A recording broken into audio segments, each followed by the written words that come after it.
Pues vamos a dar inicio a esta segunda sesión de trabajo que tenemos para esta edición de Consejo Asesor. Haré breve mención de las personas que estamos aquí presentes. De parte del Consejo, pues nos acompaña Alejandra Betanzo, Miguel Ángel Gonzalo, Samuel Bonilla, Valeria,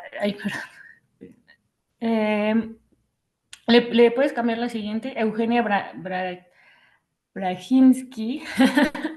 Y de parte del Info estamos acá las personas que estamos con la comisionada Nava y entonces ahorita se está ya grabando esta segunda sesión para hacerles conocimiento para fines documentales. Siguiente, Dani.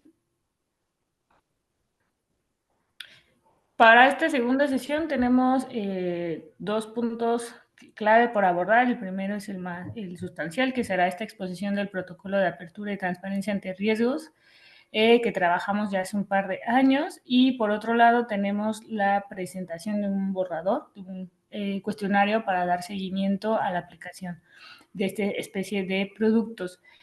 Habrá un espacio para retroalimentación y por acá tomar nota de las recomendaciones. Si tienen algún tema ahí que quieran agregar a esta reunión, pues con gusto la anotamos y si no, daremos inicio.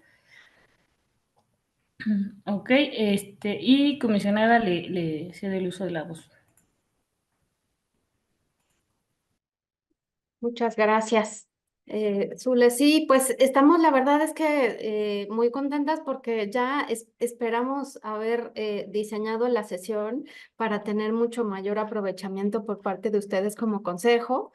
Y tenemos un tema que hemos ido dando seguimiento desde 2019, que es cómo podemos tener información ante las circunstancias de riesgos, cualquiera que ésta sea, una sequía, una pandemia, una guerra, un sismo, inundaciones, en fin, todo lo que implique vivir una circunstancia de excepción en términos de excepción y de riesgo. Entonces, tenemos nosotras co-creado un protocolo de apertura y transparencia y nos gustaría muchísimo poderles compartir de esto.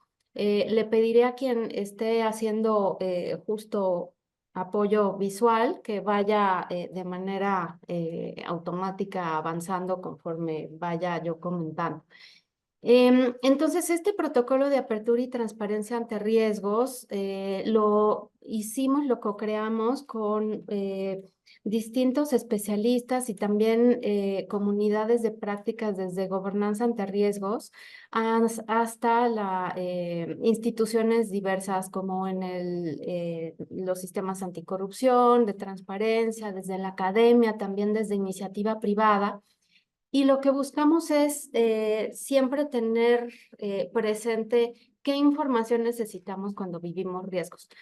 Y creo que parte de las grandes alianzas que se derivaron de esta co-creación del protocolo es el Centro Nacional de Prevención de Desastres, que es la autoridad en el caso mexicano que se dedica a realizar protección civil de tal manera que nosotras tenemos contacto con ellas y podemos tener ese alcance a nivel nacional. Incluso este protocolo pues fue reconocido como buena práctica en la OCDE y sobre todo nos enfocamos a 3 etapas ante el riesgo. ¿Qué podemos prevenir? ¿Con qué nos tenemos que contar de información y con transparencia? ¿Qué información necesitamos ante riesgos? Y sobre todo también en la recuperación.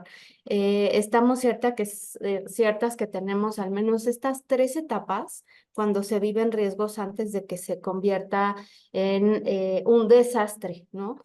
Y si algo hemos ido aprendiendo de estas comunidades muy especializadas es que los desastres son 100% humanos, es decir, se generan por descuidos, por falta de involucramiento del lado público, privado, o que no esté completamente las respuestas apegadas a las necesidades de la sociedad y de lo que está viviéndose como riesgo como tal, ¿no? Entonces, estamos hablando de que este protocolo activamos el modelo de apertura por diseño y bueno, con independencia de esta parte de multiactor, multinivel, también tuvimos trabajo desde Argentina, por ahí veíamos un mapita y a mí me gusta muchísimo, también es todo un reto porque tenemos un producto que nos parece muy engrosado y es un tipo paraguas que al momento de hablar de apertura, de participación, de acceso a la información y de transparencia, se tendría que aterrizar en distintas formas, ¿no? Entonces, contamos con algunas infografías de cómo hacerlo, incluso preparamos ahí un video del ABC que tenemos del protocolo, de qué significa, cuál es el objetivo. Y parte de quienes intervienen en las sesiones del consejo, les pido a mi equipo que participen porque todo de nacimiento también son proyectos colaborativos con el reto que ello implica, por supuesto, ¿no?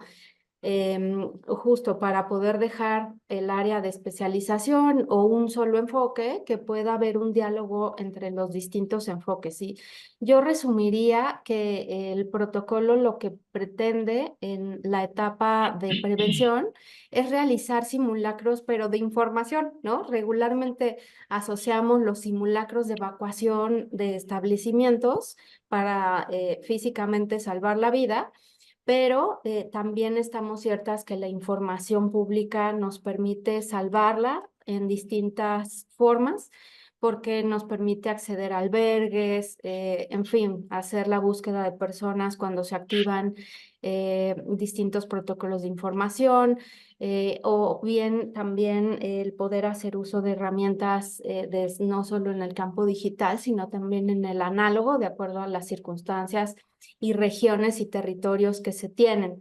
De tal manera que estamos hablando de qué podemos, cómo podemos prever, cómo podemos activar el protocolo y cómo podemos recuperarnos después de haber vivido la circunstancia de riesgos. Entonces, prácticamente estamos, si nuestra temática es la pandemia, hablando de la etapa de recuperación. Y sabemos que cuando vivimos cualquier tipo de riesgos, hay realmente costos, pérdidas de todo tipo, e incluido en el caso de los sistemas democráticos en el mundo, de retrocesos democráticos, de aplicación de derechos humanos, también de retos en la parte de recuperación económica. Entonces, inclusive este protocolo lo alcanzamos ante la Organización de Naciones Unidas con las especialistas en riesgos que hacen distintos informes para ver qué tanto hay de avance. Y bueno, termino comentando, salvo que si me quiere completar en algo, Daniel Saavedra, quien también ha estado a cargo pues, bueno, todo el equipo, pues, pero de la aplicación, hicimos un taller también que está en línea. Si quieres compartir, Daniel, breve este taller. Sí, claro, buenos días. Bueno, pues este protocolo en la última etapa, digamos, en la que se ha trabajado fue toda la parte de socialización. Hemos llevado documento a diversos foros, a diversos talleres, y también como parte de los esfuerzos que realizamos para impulsar que se conozca esta herramienta, y a partir de que se conozca, se pueda hacer uso de las cosas que en ella se aconseja realizar e implementar. Se hizo un pequeño cursillo virtual en una plataforma, la plataforma que tiene Google para dar cursos, y fue un curso que realizamos en video con personas especialistas desde protección civil, sociedad civil, que están también involucradas en, eh, en materias relacionadas también con personas que venían, por ejemplo, del ámbito de seguros, porque es también muy relacionado con, pues, con todo esto. Y pues ese curso se hizo pues, pequeños módulos en video con todas las personas especialistas eh, que participaron y está a disposición pues, de manera libre, ¿no? En nuestros canales de YouTube y en el mismo curso también ahí acercamos los materiales que en su momento quisieran todas estas personas especialistas compartir y unos pequeños cuestionarios como de reforzar lo que se exponía en cada video, ¿no? Y pues de esa manera hemos pues, impulsado desde, no nada más con este curso, sino también en participar en diversos foros y espacios donde hemos podido acercar pues, esta herramienta que, como decía la comisionada, es una herramienta bastante, pues, o sea, contiene muchísimas acciones y productos que podrían derivar de ella para que nos permitiera reaccionar no nada más reaccionar, sino prevenir y recuperarnos ante eh, una eventual situación de riesgo. Gracias, Daniel. También comentar que, qué bueno que nos escuchas ya, Samuel. Estaría bueno ahora que probemos tu micro.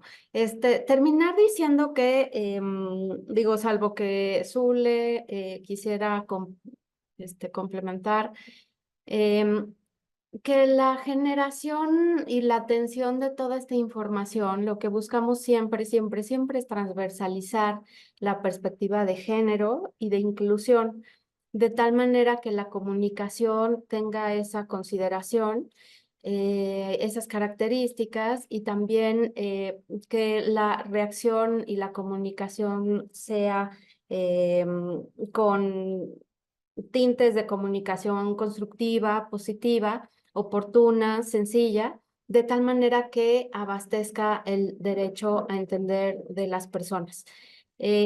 Sabemos y el año pasado se hizo un seminario justo sobre la cuestión de atención de riesgos en la Facultad de Geografía, bueno, no es facultad, el Instituto de Geografía de la UNAM, que tiene un seminario con quien también hemos venido trabajando toda esta agenda. Y la verdad es que sí nos hace todavía mucha falta poder permear con sencillez hacia el alcance de este protocolo. Y parte el objetivo de acercarles a ustedes como consejo es cómo podemos tener una mayor difusión, un mayor uso de este protocolo para tener pues mayores impactos y utilidad en la sociedad. Me parece que lo que buscamos es justo eso. Y bueno, por supuesto, Zule, a menos que tengas algún punto que complementar de lo expuesto, les escucharíamos para tomar nota y bueno, saber de sus recomendaciones.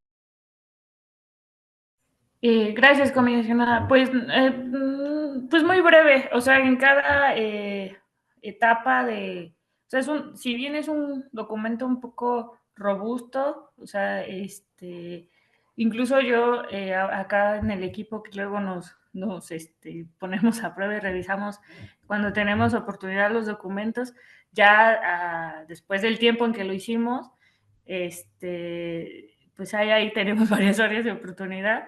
Sin embargo, pues lo que logramos identificar muy puntual es que por cada etapa, si bien son actividades o se pueden dividir entre actividades y o material a realizar que derivan de este producto, ¿no? De este protocolo que te da pues un punteo de cosas que tienes que hacer o que tienes que tener según la etapa del riesgo y está pues de manera general, ¿no? Habría que incluso adaptarse según el lugar y según el riesgo, cada producto a desarrollar. Y por ahí, en nuestro caso, como Ciudad de México, y uno de los riesgos en los que más estamos aquí son los sismos. y que pues ya tenemos ahí una historia fuerte. El año pasado, también en seguimiento a algunas actividades que se han tenido con este tema de la reconstrucción, desarrollamos, según también lo marcado en este protocolo, un catálogo de información, sí, una especie de catálogo de información, ¿no? Como que identificamos qué información debería estar disponible, pero ya como posterior, o sea, ya en la última etapa, porque tuvimos por ahí la oportunidad de trabajar con las personas damnificadas y no fue todo la Ciudad de México, ¿no? Fue una parte de la población muy específica que tenían características específicas, en este caso eran personas adultas mayor, la mayoría de ellas, y pues se enfrentaban desde retos desde pues la parte digital, o que ni siquiera sabían que ellas podían preguntarle, en este caso a ciertas instancias, sobre el seguimiento a los apoyos que recibieron en algún momento. Bueno, eso lo pongo como ejemplo de algunas de las actividades que desarrollamos o sacamos de este punteo de cosas que nos señala el protocolo. Y por ahí también hicimos el mapeo de actores con ellas mismas, para que ellas pudieran identificar a quién preguntarle, quién podría tener cierta información, porque pues incluso nosotras, ya conociéndoles, también empezamos como a aprender los foquitos de, les toca a estas instancias, porque muchas veces aquí ya en el instituto, cuando ya están en las tripas, pues ya entras, pero cuando te tocan la puerta, ¿no?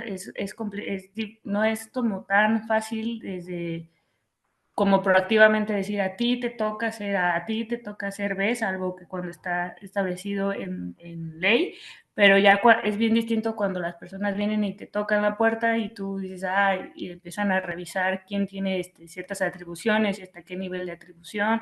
Y bueno, con todo eso, entrarle a las tripas, se hizo por ahí unos borradores, unos ejercicios de estas personas, y pues nada, o sea, hubo ahí algunas historias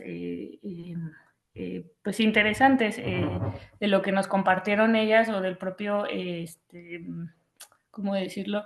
Su propia experiencia con esto desde el ejercicio del derecho a saber, y que obtuvieron en ese momento o antes. Hubo por ahí un caso interesante que llegó ya con cierta tarea hecha, y ahí nos contaba pues su historia. Pues nada, es nada más eso.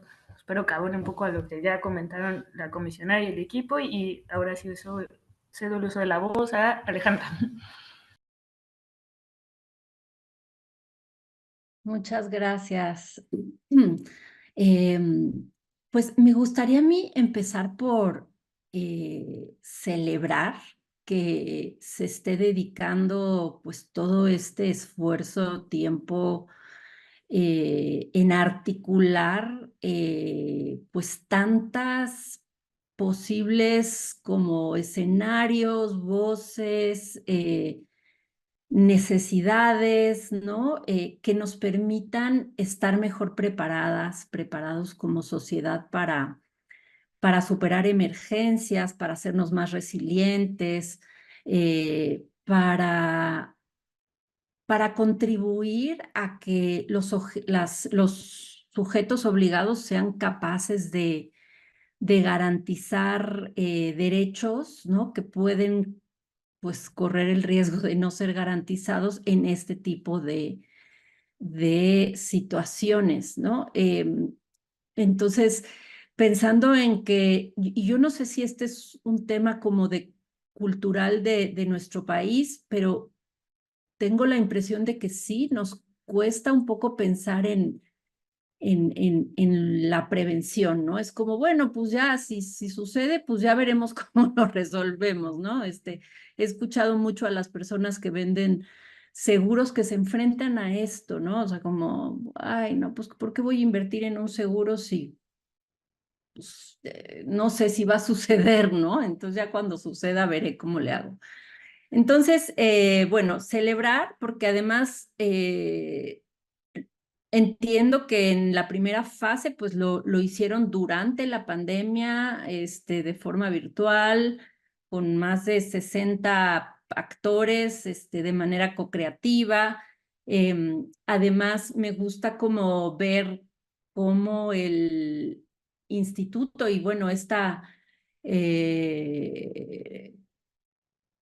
ponencia y el proyecto de Estado abierto están usando estas, pues mucho como ya abriéndose a estas nuevas metodologías como la metodología de pensamiento en diseño, ¿no? De design thinking que pues me parece que está totalmente alineada al propósito pues de empoderar a ciudadanos, ¿no? De poder identificar cuáles son las necesidades. Y bueno, pues mucho que celebrar. La verdad es que de tanto, de ver el esfuerzo tan grande de multiactor, multinivel, expertos, de que pues es una buena práctica que se puede como exportar de la Ciudad de México para el mundo, ¿no?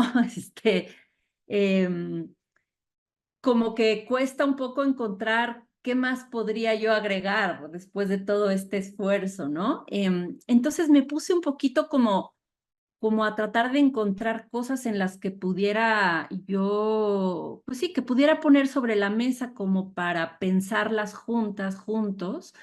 Y bueno, la primera fue que al leer el documento, al leer el protocolo, empecé a sentir que me explotaba el cerebro.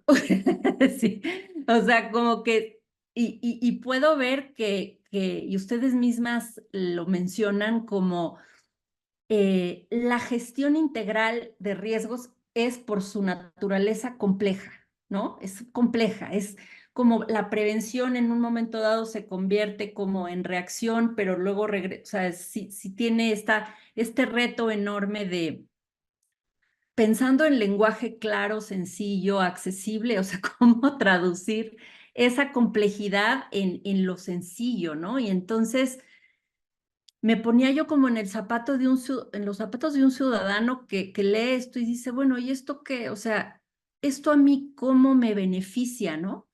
Y entonces se me ocurría como poder poner así con peras y manzanas, ¿qué diferencia hace tener un protocolo? O sea, ¿cómo hubiera sido, por ejemplo, la pandemia si yo como ciudadana, si hubiéramos tenido este protocolo? ¿No? O por ejemplo ahora con el huracán en Acapulco, ¿no? O sea, ¿qué es lo que a qué hubiéramos tenido acceso el ciudadano de calle si los sujetos obligados ya hubieran trabajado como en esta parte preventiva de poner a disposición de quien, pues de los distintos grupos, comunidades, ciudadanos, de poder poner a disposición información, pues dicen ustedes en varios momentos, ¿no? Como ayuda a salvar vidas. Entonces me encantaría pensar como en una historia, en la historia de una persona que se salvó su vida gracias a que pudo acceder, ¿no? O sea, me metí un poco al micrositio, vi los videos y es esta partecita que me faltó como tratar de hacer más tangible la diferencia que puede hacer el contar con pues con estos mecanismos, con estos recursos, con estos simulacros, ¿no? Y porque sí, en sí el protocolo pues sigue teniendo un montón de jerga técnica, a pesar de que tiene un glosario, ¿no? O sea, hablar de plan de continuidad, pues a lo mejor no cualquiera entiende por qué un plan de continuidad o para qué, ¿no? Entonces se me ocurría una última ya para dejar la voz a los demás, hacer el protocolo amigable o el manual.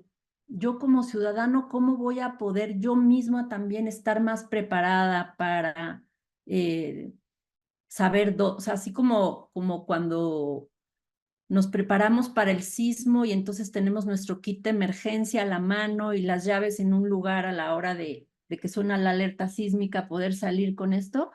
sea, ¿qué más? Tendría yo que salir con mi celular y con, o sea, ¿no? Este tipo de cositas que no sé, no las tengo muy claras, pero bueno, con la intención de poder contribuir y bueno, le dejo la voz a los demás. Muchas gracias. Gracias, Alejandra. Bueno, adelante, Miguel.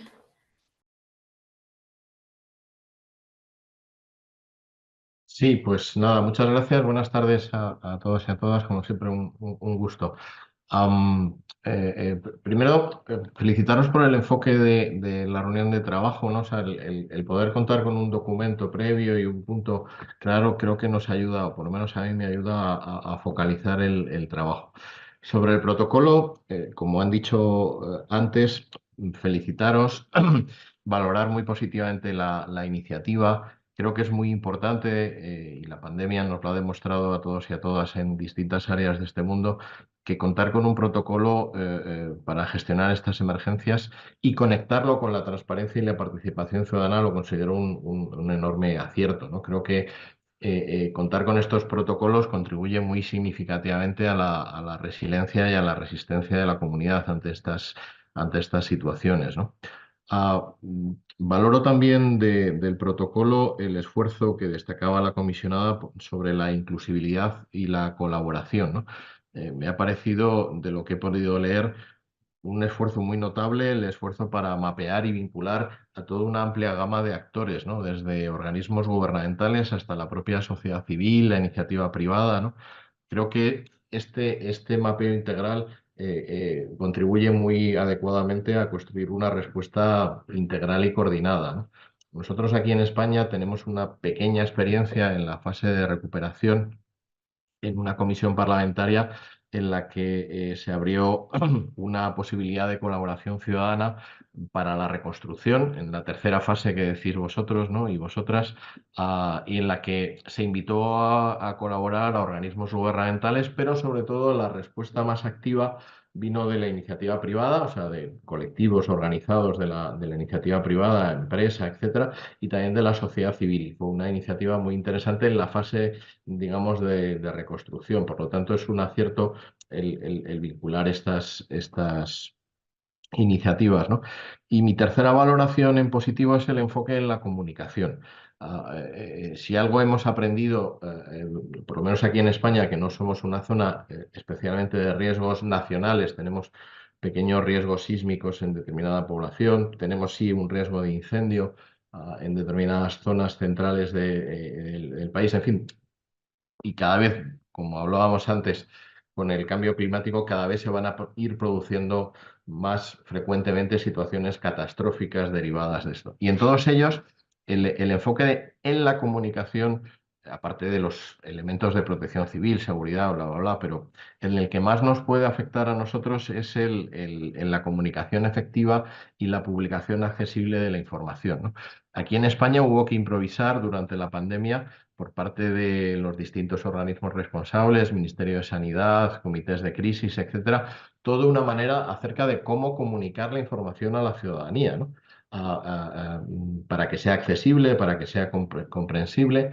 Y ahora, digamos, en la fase de reconstrucción o de salida, el problema esencial con el que nos encontramos ahora en España es cómo garantizar el derecho de acceso a la información generada durante ese periodo, que no sé cómo lo estaréis resolviendo ahí en México, pero aquí está siendo verdaderamente complicado. Pongo un par de ejemplos simplemente, ¿no? El acceso a la información sobre la contratación de emergencia, por ejemplo, ¿no? O sea, contratos menores que se adjudican en virtud de procedimientos de urgencia que todo el mundo comprende o todos comprendemos que tengan que producirse en ese momento, en esa situación, pero cómo accedes de forma retrospectiva a toda la contratación por importes enormes en términos de dinero a esa contratación. O pongo otro ejemplo que ahora mismo está judicializado en España, que es el acceso a las actas que los servicios de seguridad, policía, protección civil elaboró sobre la situación en las residencias de personas ancianas, que fue uno de los elementos críticos, ¿no? O sea, esas actas, que son el mapa de cuál era la situación en los sectores más vulnerables, distintas administraciones las han considerado secretas, es decir, no susceptibles de ser comunicadas a través de solicitudes de acceso a la información, ¿no? El proceso está, el Consejo de Transparencia ha dicho que esas actas deben ser comunicadas a los solicitantes de acceso y la Administración ha recurrido ante los tribunales y ahí estamos. Es decir, el enfoque de cuáles son los protocolos de acceso a la información son claves y no es nada obvio, por lo menos aquí desde España, cómo realizar un enfoque de garantía, ¿no? del acceso a la información. Por lo tanto, me parece sumamente acertado antes de que se produzca una situación en la que generemos esa documentación, planear cómo vamos a hacer accesible a futuro esa información, bajo qué régimen de acceso, ¿no? Eso es en cuanto a las fortalezas del protocolo. En las áreas de mejora, la verdad es que me siento un poco, en fin, o sea, el protocolo, como habéis destacado antes, está muy armado, lo ha dicho también Alejandra hace un momento, ¿no? Pero bueno, dentro del entendimiento de que estamos aquí como para decir algo, ¿no? que os pueda servir, yo he apuntado como 3 ideas, con mucho respeto, porque insisto, es un protocolo yo creo que muy armado, ¿no? Y a lo mejor ha sido también por defecto de mi lectura, ¿no? Creo que el documento aporta un marco general muy valioso, pero podría beneficiarse de incluir ejemplos más específicos o estudios de caso que ilustren cómo se ha implementado o podría implementarse las estrategias que figuran en ese protocolo, ¿no? En situaciones reales, ¿no? Probablemente a lo mejor no es necesario hablar de situaciones tan grandes, ¿no? Como puede ser una pandemia, ¿no? Pero hablábamos antes un protocolo en una situación de restricciones de agua, por ejemplo, de sequía, que les comentaba antes, que es algo que nos preocupa, ¿no? Creo que el contar con un protocolo aplicado a situación real, pero digamos más pequeñas, podría ayudar a la población a visualizar la aplicación práctica de estos principios del protocolo, ¿no? Otro elemento que anotaba, pero igual está en alguna otra parte, ¿no? Es cómo medimos el impacto, es decir, cómo evaluamos la efectividad de las estrategias que proponéis en el protocolo, ¿no? Es decir, es posible que esté en alguna parte que yo no haya sabido leer, ¿no?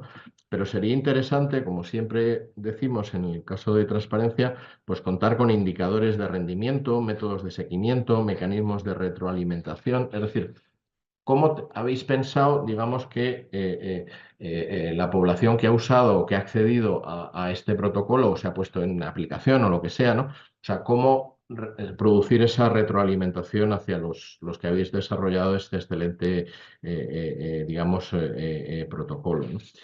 Y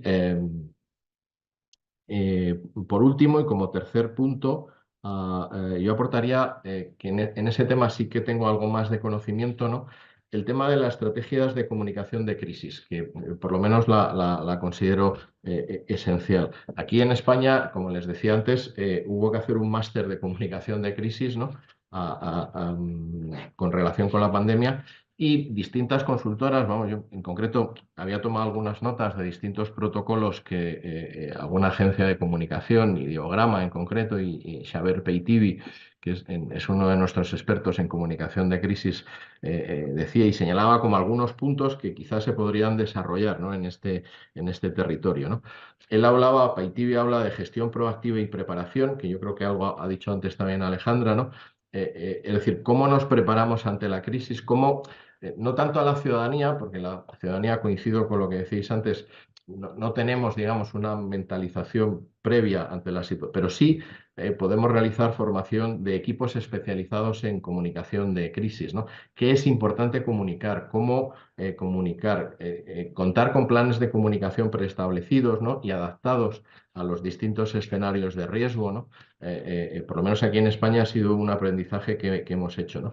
El tema de la portavocía, que decimos aquí en España, ¿no? O sea, contar con un único portavoz oficial, contar con un comité de... aquí en España se ensayaron distintos modelos de portavocía, ¿no? Al final se optó por una portavocía única.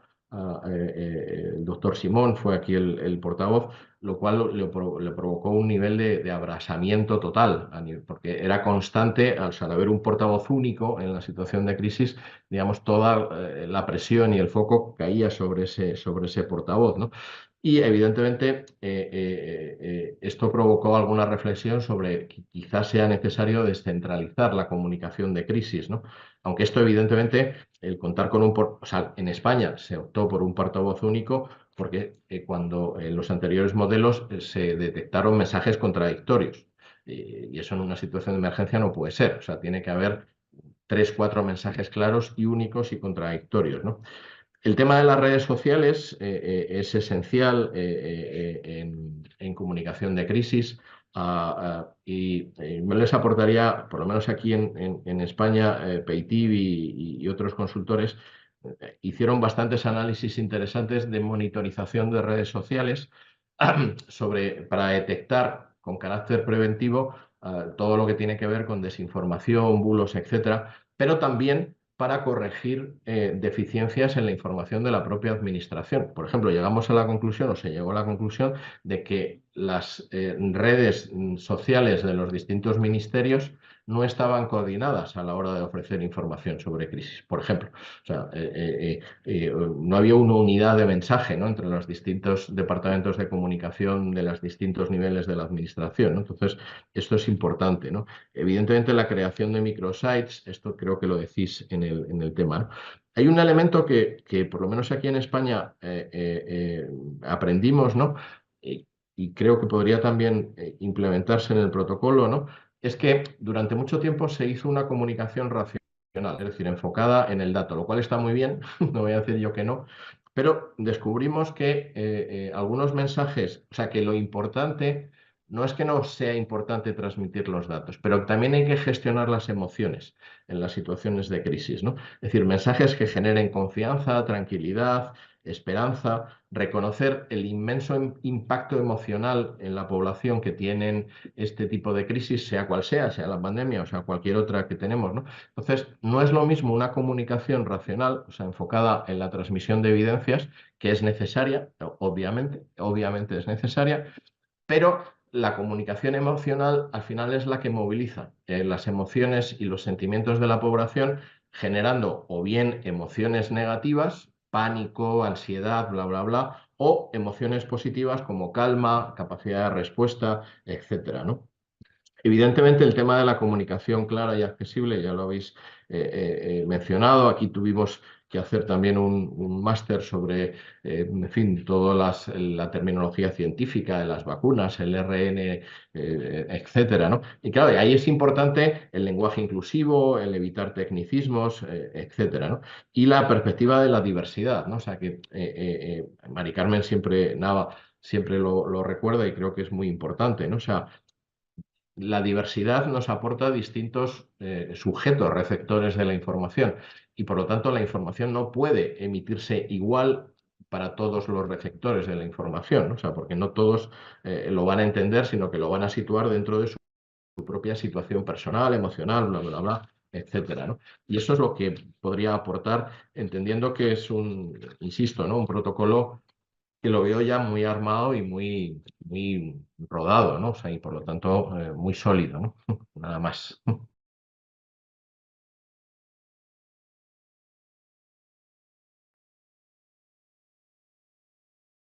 Muchas gracias a ambos. Adelante, Eugenia. Bienvenida, Adriana. Hola a todos y a todas. Hola María del Carmen, gracias por la invitación. Yo no pude estar en la reunión anterior. Estaba acá en Argentina. Son los meses más intensos de vacaciones y estaba en un lugar con muy mala señal. Así que me era imposible conectarme. Yo voy a ser muy breve porque tanto Alejandra como Miguel fueron muy al fondo. Me parece que la iniciativa es muy interesante. Eh,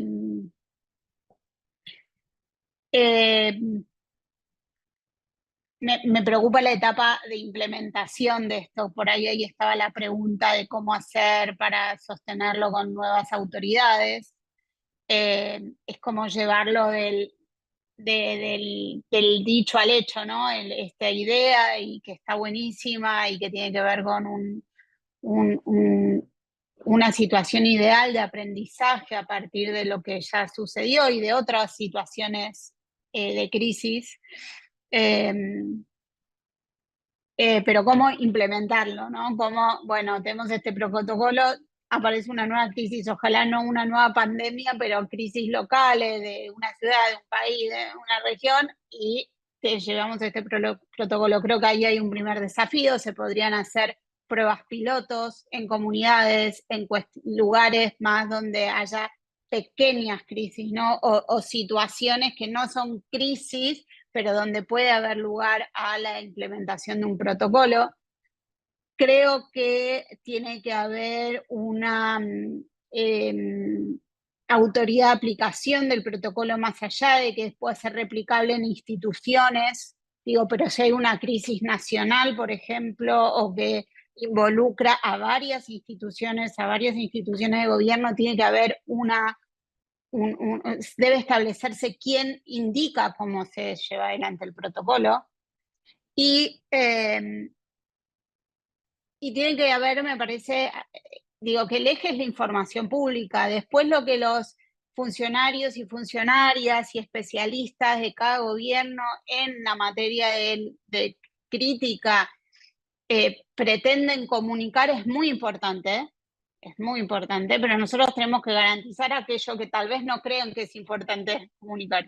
Digo, nosotros en Argentina, digo, había conferencia de prensa del presidente y las principales autoridades, no sé, una vez por semana, y todas las mañanas había una conferencia de prensa de la ministra de Salud. Bueno, y ahí se comunicaban un montón de cosas, pero había otras que no se comunicaron.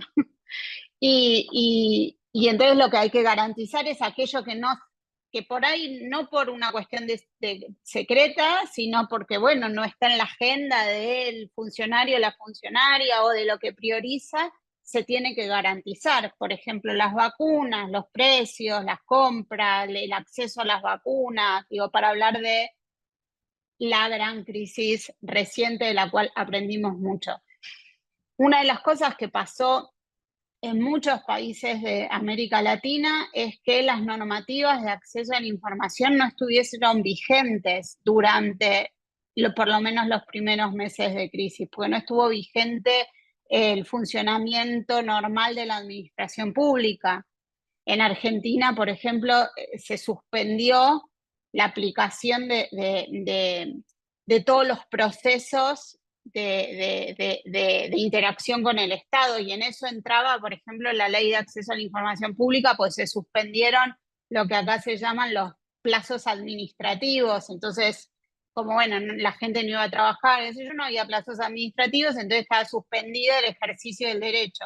En ese momento yo estaba en el órgano garante de la Argentina, era directora ahí, y nosotros dijimos, bueno, no, nosotros establecimos una resolución que era una excepción a esa excepción. La ley de acceso a la información y el ejercicio de ese derecho no está suspendido, porque en una crisis de la envergadura de una pandemia no podemos restringir el ejercicio de un derecho humano que es básico para cuidarnos, además, acceder a información. Entonces, digo, resumiendo, creo que empezaría por pruebas pilotos, tal vez más chiquititas, para ver cómo pasar a esta implementación, digo, ajustarlo en algunas cuestiones, digo, porque ahí está el principal desafío, me parece. ¿Qué otro desafío podría solucionarse, entre comillas, o superarse esto con un buen diseño de implementación, digo, que haya una cabeza a la cual que da la orden, ¿no? Que diseña la implementación del protocolo, que la diseña, que le responden, que bueno, esto es así, se baja así. Y ahí me parece que puede estar también la respuesta a esta pregunta de cómo sostener con el cambio de autoridades. Digo, si la cabeza, por ejemplo, en Ciudad de México fuera Info Ciudad de México, el órgano garante, bueno, si cambian autoridades políticas, la política pública se sostiene, pues una política de un órgano independiente, ¿no? Digo, a lo cual los los funcionarios políticos tienen que adoptarla. Yo iría por ahí. Pero igual me parece que está buenísimo.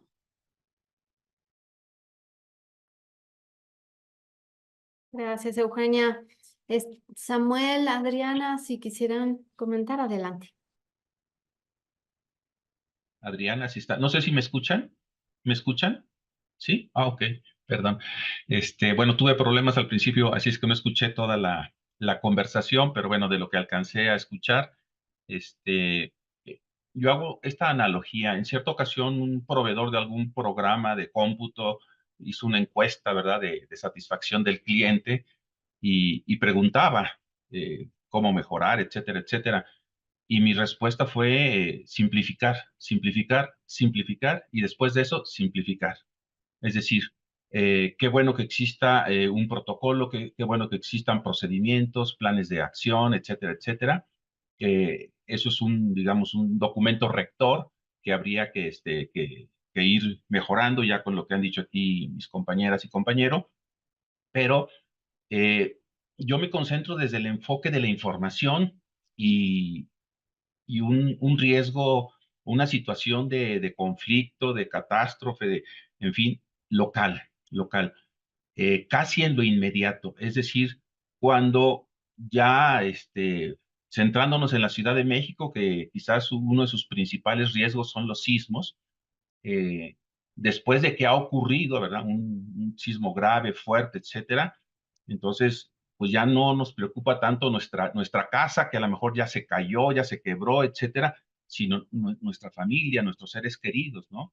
Entonces, esa información micro de la colonia, de la cuadra, de la manzana, de la calle, del sector muy concreto, ¿cómo obtenemos ahí la información vecinal de qué ambulancia se llevó, a quién se llevó, a dónde, etcétera? Entonces ahí yo creo que se pueden hacer una simplificación de un protocolo básico, elemental, sencillo, pero efectivo, a través de folletos, de volantes, de infografías, de carteles y también del manejo de redes sociales y también de medios de información en donde aquí se habría que legislar en la materia para que pues, las autoridades de protección civil en México tengan prioridad en el uso de esos medios concesionados y públicos para la emisión de mensajes oportunos, más allá de las noticias típicas que eso genera. Cuando hay una situación de esta naturaleza, lo primero que se viene es la confusión, y ahí lo que se requiere es información precisa, oportuna, que en ese momento es lo que más escasea. Hablando ya en lo macro, con el uso del derecho de acceso a la información pública, al igual lo que mencionó Eugenia, pues en México lo que hicieron la mayoría, si no es que todos los órganos garantes, pues en mi opinión fue retroceder, ¿verdad? Fue suspender esa garantía, esos plazos administrativos, cuando más se necesitaba la información, o sea, ahí resultaba paradójico, ¿no? Al contrario, creo, compañeros, Mari Carmen, que debiera haber lo que en México llamamos obligaciones de transparencia, obligaciones de oficio, obligación proactiva específica para situaciones de riesgo en desarrollo, de riesgo en curso. Es decir, ahí los sujetos obligados, las entidades públicas, tendrían como prioridad ofertar sin que nadie se los esté pidiendo, que también hay que atender esa parte de la demanda, cierta información que esté, ¿qué les diré?, como diseñada para el tipo de riesgo o de conflicto, la problemática que se esté viviendo, porque pues, no es lo mismo una inundación, un sismo, una balacera, etcétera, etcétera. Entonces, yo diría en lo micro, esos aspectos, cómo atender esas necesidades muy concretas a pie de banqueta, a pie de calle, en las horas posteriores a una catástrofe, a un problema de esta naturaleza, generar esos medios de comunicación intermedia que estén al alcance de todos. ¿Qué habría que llevar en esa mochila de la que nos habló Alejandra, de que la lámpara, que el radio, que las baterías, que una botella de agua, etcétera? Pues unos marcadores, unos plumones, ¿verdad? Unas cartulinas, aunque sean enrolladas, dobladas, cinta adhesiva, para que hubiera en cada cuadra, en cada centro de atención del problema, una mampara, un lugar, una pared, una ventana donde se esté diciendo, yo busco a esta persona o tal persona fue llevada por la ambulancia de la Cruz Roja número tal al hospital tal y se lo llevó a tal hora, que podamos tener esa información en la que todos participen. Porque al momento que esto ocurra, pues nadie va a leer un protocolo, nadie va a leer un libro, nadie va a leer, o sea, pero si tenemos como esos carteles que están en los grandes edificios que dicen, en cuestión de sismo, haz esto, ¿verdad? Y te dan 4 pasos, 5 pasos con monitos, ¿sí? Eso es más digerible, eso es más efectivo, pero yo me estoy refiriendo a la información en el momento en que está ya horas después de que ocurrió una catástrofe. Entonces, ¿cómo atender eso? Ese tipo de folletos debe estar en esa mochila, ¿sí? Los teléfonos de emergencia, etcétera. Los centros de acopio y de ayuda ya deben estar preestablecidos de antemano, ¿verdad? Decir, bueno, cuando ocurra esto, estos son nuestros centros de acopio, si es que siguen en pie, el 1, el 2, el 3, el 4, en fin, teléfonos de emergencia, etcétera. Entonces, ir a lo micro. Claro, hay muchas aristas de donde se puede tomar este tema, no quiero dispersar, sino más bien enfocarme, y la regla de oro para mí es, desde el punto de vista de la comunicación, lo que hablaba Miguel Ángel, simplificar, simplificar, simplificar, infografías, hacerlo gráfico, hacerlo con monitos, ¿verdad? Para que esto sea más comprensible, entendible y eficaz.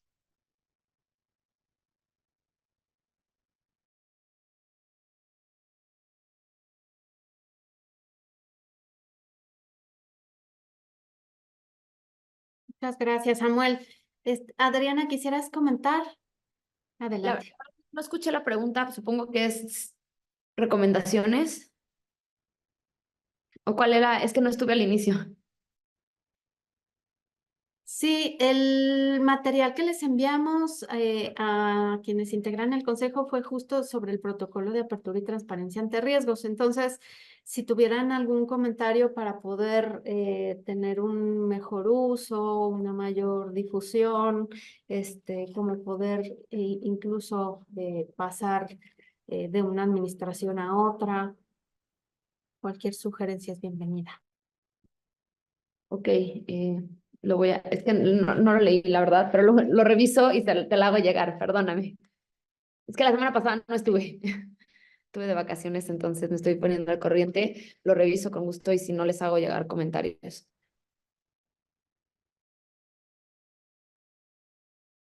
Claro que sí, muchas gracias, Adriana. Pues acá comentar que ya nos dio la hora del consejo, si nos regalan unos, no sé, 10 minutitos más, a lo más, para poder como cerrar. Si les parece bien, es que ya, como podemos ver, los temas, y este es solo uno, realmente tiene pues mucho alcance. Aquí me gustaría, yo lo que identifico más allá de la recapitulación que podemos hacer y que les enviaremos la minuta, es que tenemos públicos diferenciados hacia el protocolo. No solo la parte de instituciones, sino de sociedad y también en alguna entrevista, porque socializamos este protocolo en Canal 11, que es un canal público y también que va enfocado sobre todo a personas adultas mayores. Es un programa muy especializado. Y yo les decía justo eso, o sea, el protocolo a la mochila, pero claro, escuchándoles, sí, a nosotras nos hace sentido, ¿no? A la mochila de emergencia, que comentabas, Ale, pero pues sí, falta como mucho. Entonces me imaginaba como distintos productos, incluso protocolos dependiendo para quien lo active, quien haga uso de, porque es diferente desde la iniciativa privada, desde una universidad, desde una cuestión local, incluso el año pasado que tuvimos justo el huracán en Guerrero, poníamos, pues esto es un bien público, co-creado, entonces creo que el interés de acercarles este tema es que las cosas que vamos desarrollando en apertura institucional pueden ser muy valiosas y tener un alcance realmente que escapa a un plan de acción de Estado abierto, de gobierno abierto, en fin, y que tiene un gran valor público. Entonces, ¿cómo le damos ese movimiento y esa adaptabilidad? a las necesidades y no queremos abrir otro plan de acción, ¿no? O sea, en estas dinámicas de apertura institucional. Y como justo ya José lo refería, pasar de una administración a otra y ustedes lo comentaban igual, o sea, de acuerdo a las responsabilidades de las instituciones públicas y la autonomía o no, o sea, quién lo aplica y quién se apropia. Entonces, creo que son varios los retos que por acá nos quedamos. Sobre todo porque esto también nos ocurre mucho, que cuando estamos en un tema muy concreto nos da ceguera de talleres y algo natural. Entonces, refrescar por parte de sus propias lecturas y aportaciones a nosotras nos viene realmente muy, muy enriquecido. Estas pruebas piloto, incluso nosotras lo comentábamos por ahí hace algunas semanas, de cómo en la medida de quienes lo quieran implementar y quienes lo puedan implementar, o sea, también pues es algo por hacer. Entonces, bueno, no sé si quisieran comentar algo más. La verdad es que yo me anoté un montón de cosas. Aquí creo que el factor que yo resaltaré es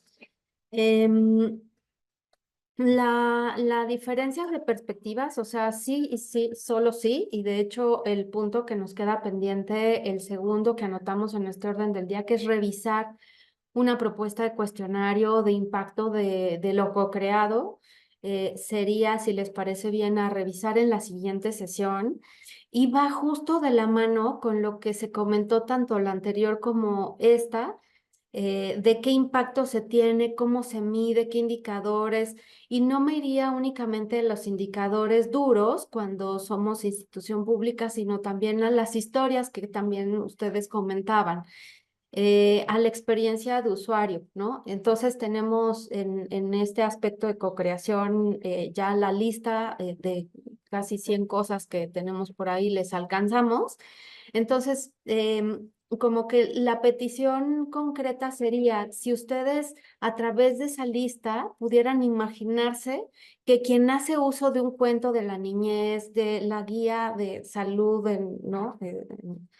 En personas de la diversidad o este mismo protocolo, si ese cuestionario que les acercamos alcanzaría para poder recuperar experiencias de usuarias, y también pues revisar algún material de indicadores y tener esta retroalimentación, porque en efecto podemos tener y decir que hay productos muy, muy valiosos, pero hasta que no se prueben, pues es ahí la cosa.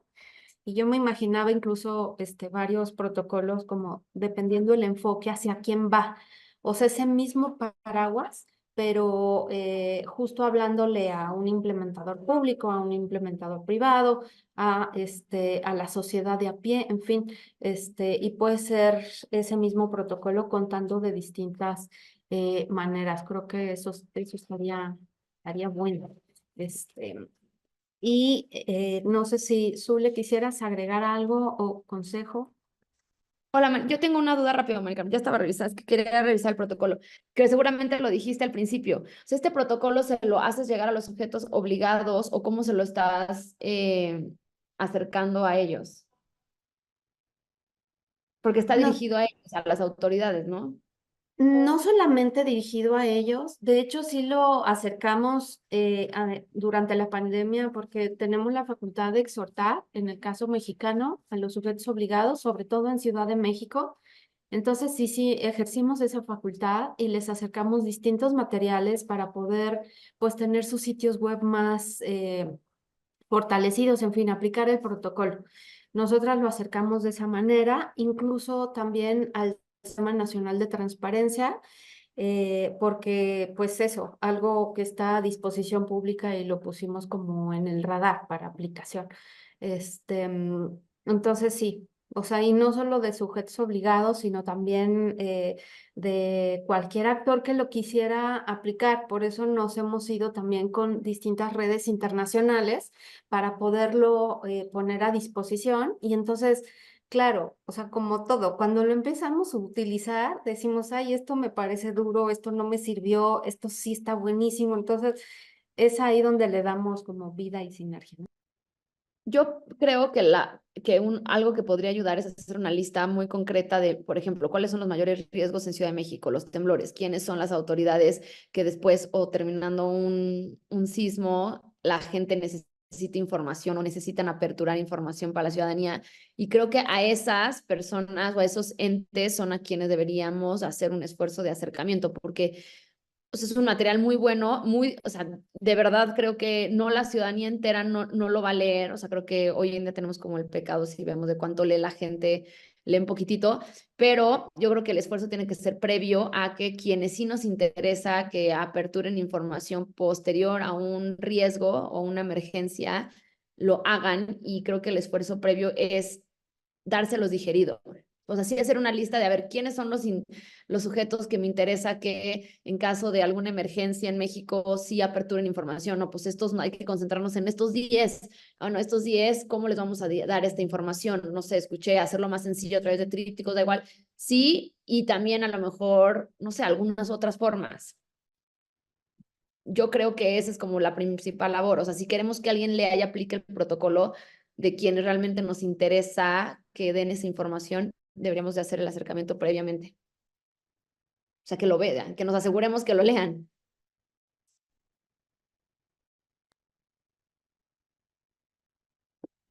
Sí, creo que aquí sociedad civil es fundamental que se apropie de este protocolo, porque en efecto, como toda cuestión cultural, es una cuestión de apropiación y de llevarla y de tener como ese contagio. Me gustaría aclarar dos cosas. La primera es que incluso el protocolo ya tiene un acercamiento de qué información se requiere activar dependiendo dónde se está. Es un hecho que las historias y la parte gráfica, pues podemos justo dar esa experiencia de usuario diferente, sobre todo con el enfoque a sociedad. Y bueno, pues el cuestionario que les comentaba lo vamos a acercar por correo electrónico para poderlo trabajar con todas ustedes en la siguiente sesión. Así que te daría uso de la voz, Ule, para poder ir cerrando. Sí, comisionada, gracias. Pues ya, mejor prefiero que aprovechemos estos 3 minutitos más de su tiempo para que Dani pueda hacer mención de los puntos que cada uno de nosotros, de ustedes, nos ha acercado a nosotras. Y nada más me adelanto un poco a comentarles que nuestra tercera sesión de trabajo la estaríamos teniendo hacia el 19 de marzo. Es lunes 19, a la misma, martes 19, a la misma hora. La recorrimos el martes para nosotras porque un día antes es inhábil acá. Y bueno, nada más para que quede ahí previsto. Y Dani, si puedes hacer mención, por favor.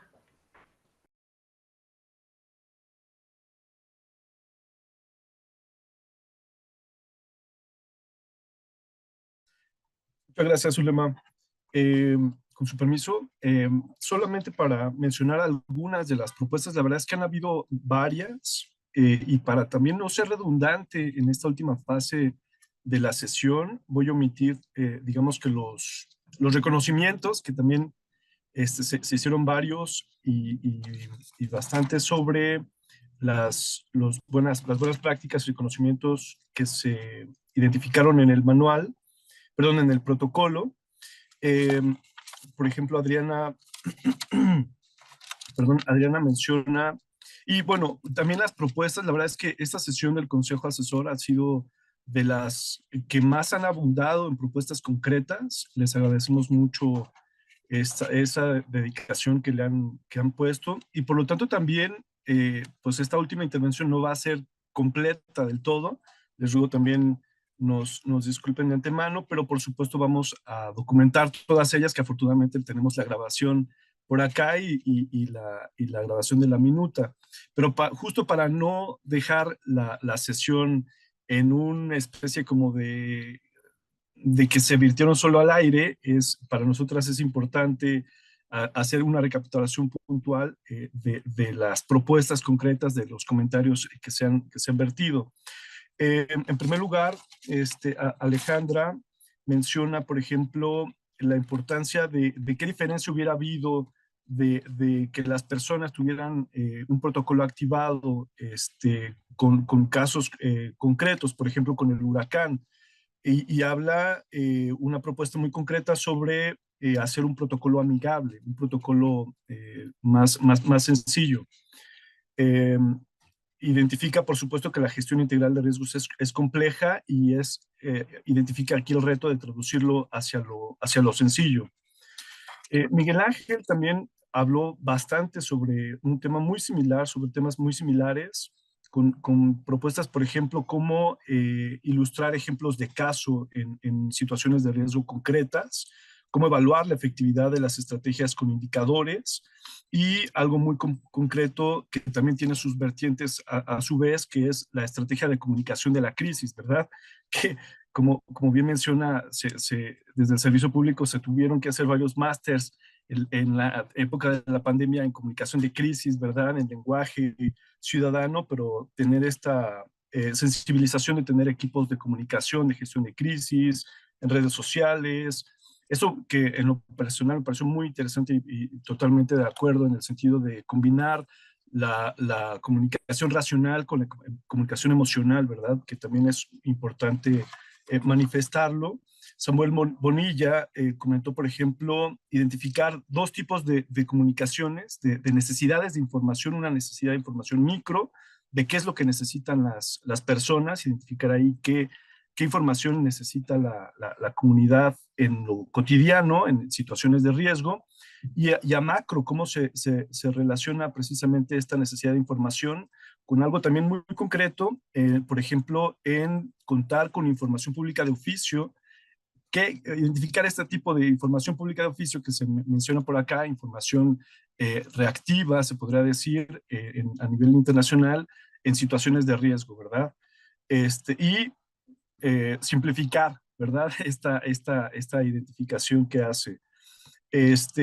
Adriana me parece que hace una pregunta bastante relevante de cómo se hace llegar a los sujetos obligados este protocolo. Y bueno, de mi parte sería todo también, insisto, para no hacer más extensa esta sesión, y pues les haremos llegar también, como en otras ocasiones, la minuta correspondiente. Gracias, Dani. Nada más ahí para referir que la reunión mejor sería miércoles 20 de marzo, para que todas podamos estar presentes, no 19, sino miércoles 20 de marzo. Bueno, les hacemos llegar los documentos y muchísimas gracias por el tiempo y todas las recomendaciones. Zule, si pudiera ser, perdón, el jueves 21 a las 10, ocurre es que el miércoles 20 no podemos. Espérenme. Y es que fíjense que tenemos ahí varias actividades, justo, y luego viene Semana Santa. Entonces, bueno, pero puede ser el jueves 21 si les parece bien. A las 10 de la mañana nosotras sí, bueno, 10 Ciudad de México quiere decir. Ojalá ahí les fuera posible. Y nuevamente agradecer muchísimo su disposición, su retroalimentación. La minuta va a venir completita, muy buleteada. A mí me gustan los documentos sencillos, entonces sí queremos recoger todo lo que ustedes acercaron. Mil gracias, Alejandra, Miguel Ángel, Samuel, Adriana, también Eugenia, que tuvo que irse ya. Hasta luego, muchas Saludos. gracias. Hasta luego, gracias. Gracias. Hasta luego. Adiós. Hasta luego. Adiós. Buenas tardes.